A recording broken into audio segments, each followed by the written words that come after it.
చర్చించడానికి సభ్యులు శ్రీ పర్వతరెడ్డి చంద్రశేఖర్ రెడ్డి, శ్రీమతి వరదు కళ్యాణి, శ్రీమతి కల్పలత గారు ఇచ్చినటువంటి వాయిదా తీర్మానం తిరస్కరించడమైనది.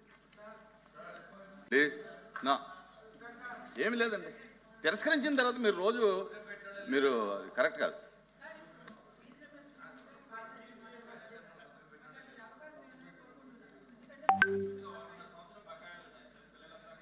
మీరు అది ఏదైనా ఉంటే కనుక ప్రభుత్వం దృష్టికి వేరే మార్గంలో తీసుకెళ్ళండి. చెప్తారా?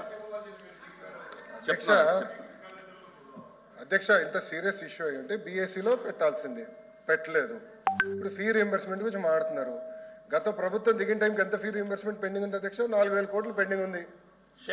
కోవిడ్ అప్పటి నుంచి మీరు పెండింగ్ పెట్టిపోయి మీరు తల్లి ఇది బాగాలేదమ్మా, బాగాలేదు, ఇది బాగాలేదు అధ్యక్ష.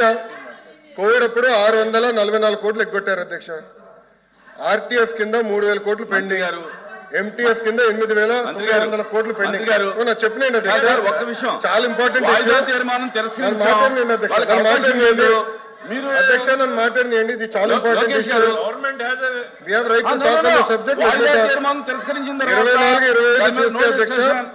24-25 చూస్తే మన ప్రభుత్వం కూటమి ప్రభుత్వం వచ్చిన తర్వాత 1,200 కోట్లు రిలీజ్ చేశాం. పెండింగ్ ఉన్న 1,400 కోట్లు వచ్చే 3 నెలలు మేము రిలీజ్ చేస్తాం. మీరు 4,000 కోట్లు బకాయిలు పెట్టి మీరు మాట్లాడితే ఎట్లమ్మా? 4,000 crores 4,000 కోట్లు మీరు బకాయిలు పెట్టిపోయి మీరు మాట్లాడతారు. 4,000 కోట్లు. కోవిడ్ 644 కోట్లు కోవిడ్ అప్పుడు బకాయిలు పెట్టారు స్వామి.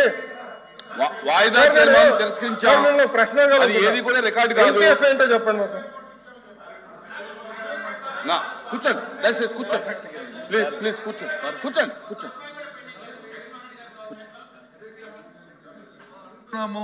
మంత్రి గారు వచ్చి అన్ని చక్కలు చెప్తారు కదా, చర్చ పెట్టండి. చర్చ చెప్తారు మంత్రి గారు అధ్యక్ష. ప్లీజ్ కూర్చోండి. లోకేష్ గారు కూర్చోండి. మీరు బీఎస్సీకి కనపడలేదు ఇంపార్టెన్స్. బీఎస్సీలో మీరు రేజ్ చేశారా? నేను బొత్స గారిని సూటిగా ప్రశ్నించాను. బీఎస్సీలో మీరు రేజ్ చేశారా ఈ ఇష్యూ? బీఎస్సీలో మీరు ఇది ఇచ్చారా? మీరు బీఎస్సీలో ఇది కనీసం అడిగారా? మీరు అడిగారా సార్?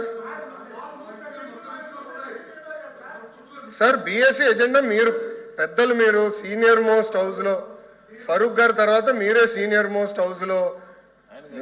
నేను మిమ్మల్ని కోరేది ఏంటంటే, మీకు అంత ఇంట్రెస్ట్ ఉండుంటే మీరు కూర్చొని చైర్మన్ గారితో మాట్లాడి ఎజెండాలో పెట్టుంటే సమాధానం చెప్పినా మేము సిద్ధంగా ఉన్నాం.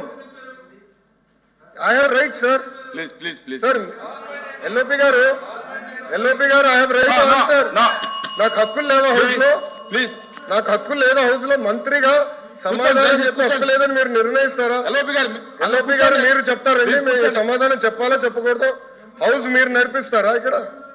How are you dictating terms to me boss? Sir ఇది బాగాలేదు, మీరు నాకు టర్మ్స్ డిక్టేట్ చేయలేరు. మీరు సమాధానం ఎట్లా చెప్పారని మీరు అన్నారు. ఎట్లా సార్? బాగాలేదు సార్. సార్ నేను జూనియర్ మంత్రి, నా అండర్స్టాండ్. మీ అంత సీనియారిటీ నాకు లేదు. రూల్స్ నాకు తెలుసు. As a minister I have right to answer.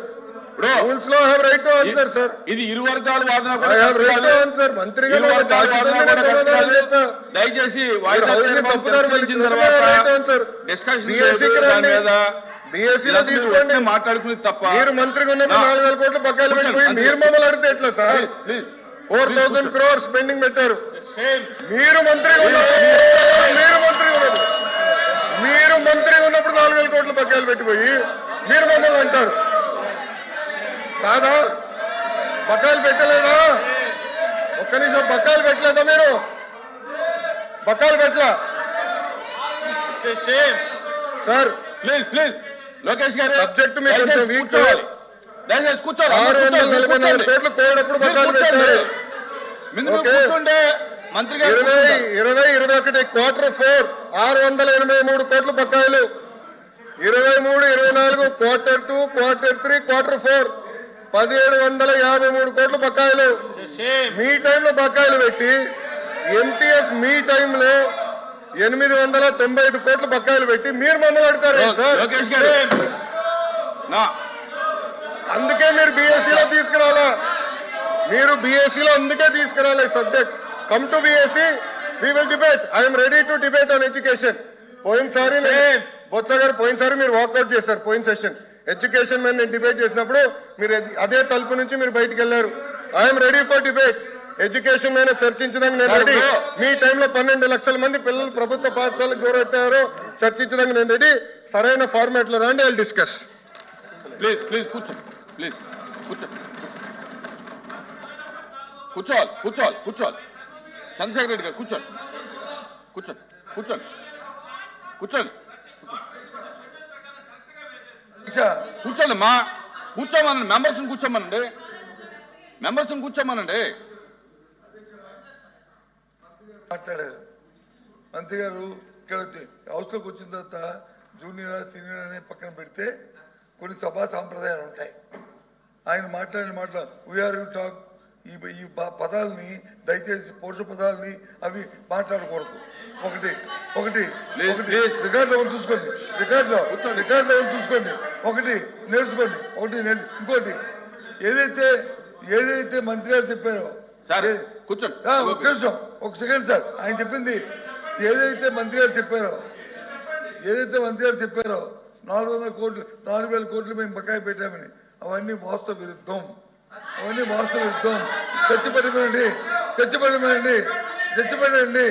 చర్చలో మాట్లాడదాం. అందుకే చర్చలో మాట్లాడదాం. వాస్తవ విరుద్ధం మాటలు చెప్పి సభను తప్పుతో పట్టించడానికి, పట్టించి ప్రజలు మభ్యపెట్టడానికి దయచేసి పెట్టే చాలు. మోసం చేసి చాలు. ఇంకా ఇక్కడ నుంచి అనుకోండి. మంత్రి గారు వాయిదా తీర్మానం తిరస్కరించిన తర్వాత దాని మీద ప్రభుత్వం తరఫున మీరు వాదనగా దిగటం, మీరు క్లారిఫికేషన్ ఇవ్వడం అనేది అది కాదు. దయచేసి ఒకవేళ మీరు అలౌ చేయమంటే కనుక రేపు వాయిదా తీర్మానం ఇస్తే నేను అలౌ చేస్తాను. ఈవేళ ఈ సబ్జెక్ట్ తిరస్కరించాను, ఇది అయిపోయింది, క్లోజ్. రేపు ఒకవేళ మీ ప్రభుత్వం సిద్ధంగా వినండి ప్రభుత్వం సిద్ధంగా ఉంటే కనుక రేపు వాయిదా తీర్మానం ఇస్తే నేను మీరు అలౌ చేయమంటే అలౌ చేస్తాను. అజెండా మొత్తం వద్దా సార్? బిఎస్సీలో డిస్కషన్ వద్దా సార్? ఏదండి బిఎస్సీలో కావాలి. ఎట్లా సార్? మన బిఎస్సీలో ఒకటి మాట్లాడతారు, ఇక్కడికి వచ్చి రోజు సభని డిస్టర్బ్ చేయడమే లక్ష్యంగా పెట్టుకుని రోజు అసలు సంబంధం లేనటువంటి అంశాలు. హెచ్ఆర్ మినిస్టర్ గారు దాని గురించి స్పష్టంగా చెప్పారు సార్. గవర్నమెంట్ వాయిదా తీర్మానం తిరస్కరించిన తర్వాత తిరస్కరించింది కాదు సార్, ప్రభుత్వం సమాధానం చెప్పాల్సిన అవసరం లేదు. చైర్మన్ గారు వినండి చెప్పలేదు. వాయిదా తీర్మానం తిరస్కరించిన తర్వాత ప్రభుత్వం దానికి సమాధానం చెప్పాల్సిన అవసరం లేదు. చైర్మన్ గారు సమాధానం చెప్పలేదు సార్, సమాధానం చెప్పలేదు. బట్టగాల్చి ముఖానేసేటువంటి ప్రయత్నం చేస్తుంటే దానికి సంబంధించినటువంటి సంక్షిప్తమైనటువంటి వివరాలు ఇచ్చారు. పూర్తి వింటే గుండెలాగి వస్తారు సార్ వీళ్ళు. ఓన్లీ హెడ్ లైన్స్ మాత్రం చూపించారు ఈ రోజు. పూర్తి సినిమా చూస్తే గుండెలాగుతాయి వీళ్ళకి. Papers include in the list of business are deemed to have been laid on the table of the house. Chairman sir ఒక చిన్న రిక్వెస్ట్. గౌరవ ఎల్ఓపి గారు, నేను చైర్మన్ గారు అన్పార్లమెంటరీ లాంగ్వేజ్ వాడానని చెప్తాం జరిగింది. ఆ వివరాలు ఏముందో చెప్పండి సార్. చెప్పండి, మీకేం పడిందో మాకు అర్థం లేదు. నేను ఎక్కడ అన్పార్లమెంటరీ రికార్డ్ అయి ఉంటే గనక రికార్డు పంపండి. సెకండ్ సార్, రికార్డ్ అయి ఉంటే గనక పంపండి, నేను చూసి అందరు విన్నారు. 1 సెకండ్ అధ్యక్ష, ఇది చాలా ఇంపార్టెంట్ ఇష్యూ. ఇదే అంటున్నా, మళ్ళీ ఆరోపణలు చేసి తప్పించుకుంటాం కాదు. I have never used any unparliamentary language. నేను చాలా గౌరవిస్తాను. బొత్స గారు అన్నాను, నేను ఎప్పుడు ఏకవచనంతో కూడా మాట్లాడలేదు. ఎల్ఓపి గారిని గౌరవిస్తాను, ఆయన ఏజ్ని నేను గౌరవిస్తాను, ఆయన సీనియారిటీని కూడా గౌరవిస్తాను. నేను బహుశా హౌస్లో ఫరూక్ గారు, బొత్స గారు సీనియర్ మెంబర్స్ అని చెప్పాను. అంటే వాళ్ళు సీనియారిటీని అడగండి. ఫరూక్ గారు నేను ఎంత గౌరవిస్తానో మా సభ్యులందరికీ తెలుసు అధ్యక్ష. దయచేసి ఏదైనా అభ్యంతరం ఉంటే చూద్దాం, దాంట్లో ఏదైనా అభ్యంతరం ఉంటే చూద్దాం. Please I am to announce to the house that I have received the following message from the Honorable Speaker, Andhra Pradesh Legislative Assembly. In accordance with Rule 123 of the Rules of the Procedure and Conduct of Business in the Andhra Pradesh Legislative Assembly, I transmit a copy of the Andhra Pradesh Excise Amendment Bill 2025, LA Bill number 15 of 2025 as passed by the Legislative Assembly on 22 September 2025 and signed by me, the above bill is before the House. Question over. Question number 13957, Farooq Gar, Law Minister. నమస్తే sir.